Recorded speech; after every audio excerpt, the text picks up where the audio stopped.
ఓం శ్రీ మాత్రే నమః. ఇప్పుడు తెలియజేసే అంశము, మరి ఆషాఢ మాసం వచ్చింది అని అంటే గోరింటాకు తప్పకుండా పెట్టుకోవాలి అని చెప్పేసి అంటూ ఉంటారు. ఎందుకో మరి తెలుసుకోవాలనుందా? అలాగే ఇప్పుడు ముత్తైదువులు కూడా సహజంగా పెట్టుకున్న తర్వాత అరికాల్లో కంపల్సరీ పెట్టుకుంటారు. అరికాల్లో తప్పనిసరిగా పెట్టుకోవాలంటారు. నాకు మా అమ్మ వాళ్ళు చిన్నప్పుడు అలా పెట్టుకున్న వాళ్ళు చెప్పారు అని అంటారు. లేదా మా అత్తగారు వాళ్ళు చెప్పారు, మా అత్తగారు తప్పకుండా పెట్టుకోవాలి అని చెప్పారు అని చెప్పేసి అంటూ ఉంటారు. సహజంగా ఎందుకు అలాగే చెప్తారు? ఎందుకు మరి అరిచేతికి శాస్త్రానికైనా ఒక చుక్క పెట్టుకోమని అంటారు. కుదరకపోతే, మాకు సమయం సరిపోకపోతే, కుదరకపోతే ఒక్క చుక్కన్నా పెట్టుకోమా, ఫార్మాలిటీకి పెట్టుకోవాలి, అది పద్ధతి అని అంటారు. అంటే ఫార్మాలిటీకి పెట్టుకోవాలి, పద్ధతిగా పెట్టుకోవాలి అంటే తప్పనిసరిగా పెట్టుకుంటారు అని. యథార్థంగా అలా అనటానికి గల ప్రధాన కారణం ఏంటనంటే నమ్మకము, విశ్వాసంగా ఆచరిస్తారు అని చెప్పేసి ఇలా మన పెద్దవాళ్ళు తెలియచేస్తూ ఉంటారు. ఈ కాలంలో గాలిలో తేమ, వాతావరణంలో మార్పుల వల్ల అనారోగ్య సమస్యలు వచ్చే అవకాశాలు ఎక్కువగా ఉంటూ ఉంటాయి. కాబట్టి గోరింటాకు అనేది శరీరంలో వేడిని తగ్గించి రోగ నిరోధక శక్తిని పెంచుతుంది. దీనిలోని యాంటీ బ్యాక్టీరియా గుణాలు చేతులను క్రిముల నుంచి కాపాడుతాయి. ఆషాఢంలో గోరింటాకు పెట్టుకోవటం అనాదిగా వస్తున్నటువంటి ఆచారం. అసలు ఈ గోరింటాకు పుట్టడానికి హిందూ పురాణాలు అనేక కథలు అనేవి కూడా ఉన్నాయి. ఒక స్త్రీ సౌభాగ్య చిహ్నంగా భావింపబడుతున్న ఈ గోరింటాకు పెట్టుకోవడం వలన మహిళలకు అనేక ప్రయోజనాలు ఉన్నాయని అంటున్నారు. ఇక శాస్త్రపరంగా చూస్తే గోరింటాకు గర్భాశయ దోషాలను తొలగిస్తుంది. అరిచేతి మధ్యలో శ్రీ గర్భాశయానికి చేరవేసే ప్రధాన నాడులు ఉంటాయి. వాటిలోని అతి ఉష్ణాన్ని లాగేసి ప్రశాంతపరుస్తుంది. ఈ గోరింటాకు ప్రసవం కాగానే గోరింటాకు ముద్దగా నూరి బాలింత చేత మింగిస్తే ప్రసవం వలన ఏర్పడే గర్భాశయ బాధలు నయం అవుతాయి అని పెద్దల నమ్మకం. గోరింటాకు పెట్టుకున్న స్త్రీలోని హార్మోన్ల పనితీరు చక్కగా ఉంటుంది. దీంతో దేహం కూడా చక్కగా సున్నితంగా అందంగా ఉంటుంది. నిజానికి గోరింటాకు సంవత్సరం పొడవునా మనకు దొరుకుతూ ఉంటుంది.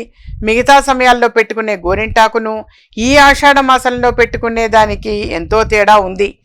ఇక ఆషాఢంలో గోరింటాకు పెట్టుకోవాలని పెద్దలు చెప్పడానికి శాస్త్రీయ కోణం కూడా ఉంది. ఆషాఢ మాసము వర్షాకాలము. ఈ కాలంలో తడుస్తూ ఉండడం వలన కాళ్ళు పగుళ్ళు, చర్మ వ్యాధులు వస్తాయి. వీటి బారి నుంచి తప్పించుకోవడానికి కూడా గోరింటాకును పెట్టుకుంటూ ఉంటారు. గోరింటాకు వల్ల ఇన్ఫెక్షన్ రాకుండా ఉంటాయి. శరీరంలో అతి ఉష్ణం కాకుండా కాపాడుతుంది. అంతేకాదు ఇంతటి అద్భుతమైన ఆరోగ్యమైన ప్రయోజనాలు ఉన్నాయి గోరింటాకుతో. అయితే కాలంలో వచ్చిన మార్పులతో పాటు గోరింటాకు స్థానంలో ఇప్పుడు హెన్నాలు, కోన్లు ఇవన్నీ కూడా వస్తూ ఉన్నాయి. మన పెద్దలు చేసినట్లు చెట్టుకు దొరుకుతున్న ఆకులనే తీసుకొని వాళ్ళు చెప్పినట్లు నూరుకొని పెట్టుకుంటే ఈ ఔషధ గుణాలు మనకి 100కి 100 పాళ్ళు కూడా లభిస్తాయి. మన పెద్దలు ఎంతో దూరదృష్టితో కాలానికి అనుగుణంగా శరీరం పనిచేసే తీరు, వ్యాధి నిరోధక శక్తిని ఇవ్వడానికి ఏర్పరిచిన సాంప్రదాయాల్లో ఒకటి ఆషాఢ మాసంలో పెట్టుకునేటువంటి గోరింటాకు. కాకపోతే ఈ మధ్య కాలంలో గమనిస్తుంటే ఈ కోన్లు అని చెప్పేసి కూడా వస్తున్నాయి. రకరకాలు. ఎర్రగా ఉండాలి అనేది కాన్సెప్ట్ కాదు, ఆరోగ్యంగా ఉండాలి అనేది కాన్సెప్ట్. గోరింటాకు అనేది పెట్టుకుంటే కాస్త వేడిని తగ్గిస్తుంటుంది, ఇన్ఫెక్షన్స్ తగ్గుతుంటాయి. ఇప్పుడు కాళ్ళకి పారాణి పెట్టుకుంటుంటారు, అరికారులో చుక్కన్న పెట్టాలి అని అంటారు. దానికి గల ప్రధాన కారణం ఇన్ఫెక్షన్స్ తగ్గించడానికి. వర్షాకాలం ఇది, వర్షాలు ఎక్కువగా పడుతూ ఉంటాయి. ఒకవేళ కాళ్ళు అనేది ఈ వర్షంలో నానటం చేయటం వలన కూడా ఇన్ఫెక్షన్స్ వస్తాయి అని గోరింటాకు పెట్టుకోమని మన పెద్దవాళ్ళు చెప్పేవాళ్ళు. అలాగే ఈ బట్టలు ఉతికేవాళ్ళు, వెనకట్లో ఎక్కువ మంది కూడా చేత్తోటే బట్టలు ఉతికేవాళ్ళు. బట్టలు ఉతికి ఆరేసి చేసినప్పుడు కాళ్ళు తడుస్తూ ఉంటాయి. ప్రధానంగా ఆ కాన్సెప్ట్ తోటి చెప్పారు. ఇవన్నీ కూడా దృష్టిలో ఉంచుకుని ఆరోగ్య సూత్రంగా మన పెద్దవాళ్ళు తెలియచేశారు. అంతే తప్ప ఎర్రగా పండుతుందను, లేకపోతే కోన్ పెట్టుకోవాలి అని ఏదో రకరకాలు ఏవో కలిపి కూడా కొంతమంది చేస్తుంటారు. అది కరెక్ట్ కాదు నాన్న. ఆరోగ్యానికి ఒంటికి అయితే మంచిది కాదు. ఆకు మాత్రమే తెచ్చుకొని గోరింటాకు తీసుకొని ఇంకా పండటం కోసం పెరుగు వేసేవాళ్ళం. అలాగే కాచు అని చెప్పి ఉంటుంది, తమలపాకులో వేసుకునేటువంటి కాచు, ఆ కాచు కూడా వేస్తే చాలా బాగా పండుతుంది. లేదా కొంతమంది నానబెట్టి చింతపండు నానబెట్టి ఆ చింతపండుని వేస్తుంటారు. ఇవి అన్నీ కూడా మంచిది నాన్న.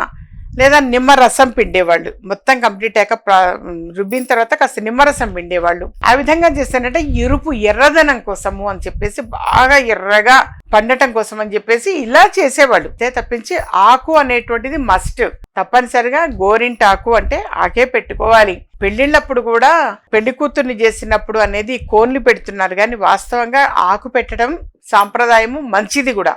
ఆకు అనేటువంటిదే మంచిది, ఆరోగ్యానికి చాలా చాలా మంచిది. అన్ని దృష్టిలో పెట్టుకునే మన పెద్దవాళ్ళు తెలియజేశారు. కానీ ఈ కోళ్ళు కానీ మిగతావి ఏమన్నా కెమికల్స్ కానీ అది ఒంటికి మంచిది కాదు. అలా ఏంటంటే చక్కగా సరదాగా ఇష్టంగా పెట్టుకునేవాళ్ళు. గోరింటాకు చాలా ఇష్టంగా పెట్టేవాళ్ళు.